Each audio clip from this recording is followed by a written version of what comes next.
La Belgique suspend des licences d'exportation d'armes vers l'Arabie Saoudite. Grain de sable dans l'engrenage. En raison d'un examen insuffisant de l'attitude de Riyad, Riyad c'est la capitale de l'Arabie Saoudite, envers le terrorisme et du rôle de ce pays au Yémen, le Yémen est en catastrophe humanitaire depuis des années.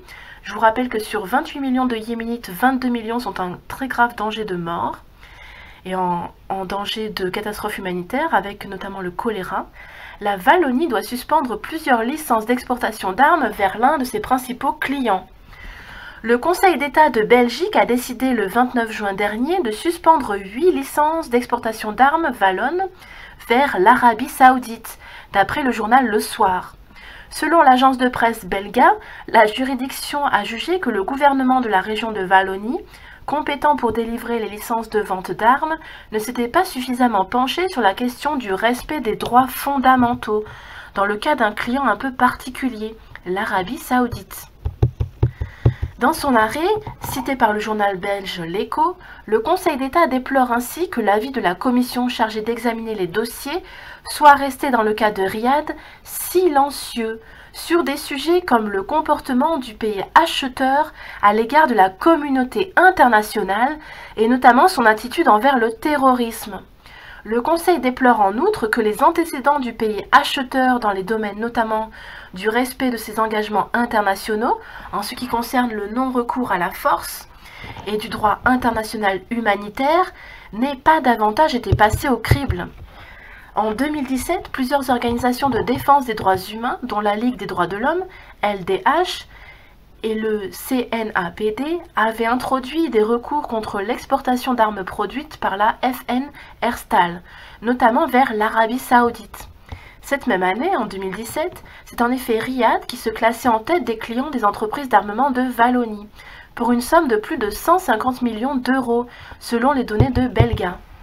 Si la décision juridique ne porte que sur quelques licences, Vincent Letellier, avocat de la LDH et du CNAPD, cité par l'Echo, s'en est réjoui, je cite. C'est un arrêt important. La région wallonne n'a pas examiné comme elle devait le faire la situation des droits de l'homme en Arabie Saoudite ou l'implication du pays dans une guerre avec le Yémen. Cette appréciation aurait été nécessairement négative. Aussi, ce grain de sable dans l'engrenage pourrait compromettre, selon lui, les échanges commerciaux d'armement avec Riyad à l'avenir. Je cite. La région va maintenant être obligée d'examiner la situation et cela va devenir très difficile d'exporter. Comme en Belgique, plusieurs ONG françaises dénoncent régulièrement les ventes d'armes de Paris à Riyad, qui est l'un de ses meilleurs clients en la matière.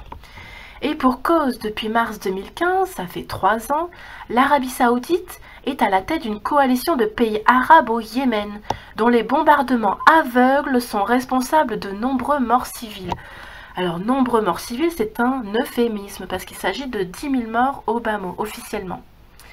Bénéficiant notamment du soutien des États-Unis et du Royaume-Uni, cette coalition tente de remettre en place le gouvernement du Yémen, qui avait été chassé de la capitale Sanaa par les rebelles Houthis, proches de l'Iran. Depuis, le conflit a fait plus de 10 000 morts et plus de 55 000 blessés, selon l'Organisation mondiale de la santé, l'OMS.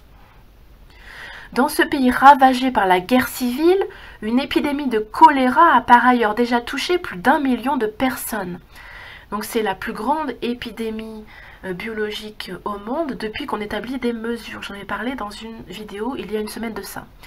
D'après le Comité international de la Croix-Rouge, CICR, selon les données de l'ONU, quelques 8,4 millions de personnes sont à court de nourriture et risquent de mourir de faim, alors qu'environ 22 millions de personnes, sur une population totale de 28 millions d'habitants, ont besoin d'une aide humanitaire d'urgence.